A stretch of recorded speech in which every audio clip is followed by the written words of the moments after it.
35 seats for 35 minutes, one for every Syracuse student lost on December 21st, 1988. Pan Am Flight 103 exploded less than 40 minutes into their flight over Lockerbie, Scotland, killing all 259 passengers on board, making it one of the most lethal acts of terrorism until 9/11.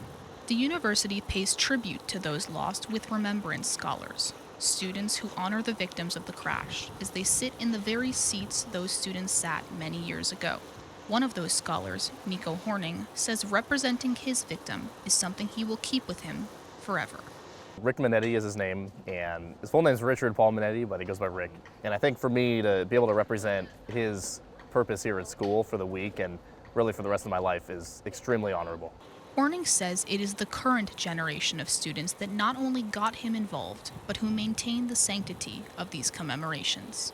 I know someone last year that went to Newhouse that actually had a personal tragedy. That's why I'm doing this today, is she spread the word to me, and it really made me think about applying. But we all have individual things in our life that make us sort of all similar in the fact that, okay, this is still a big loss. What can we do to then further the action to improve our lives around us?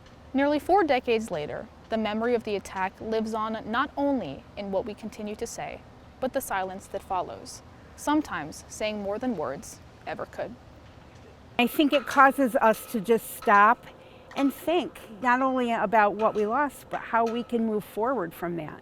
Silence is so important because that's where we find reflection and that's where we find growth in our lives. Radosky, who was a freshman here at Syracuse in 1988, says she is proud of the work she sees from the scholars every year as they continue to draw lessons from these events. Lessons that start right here on campus. 35 Syracuse students.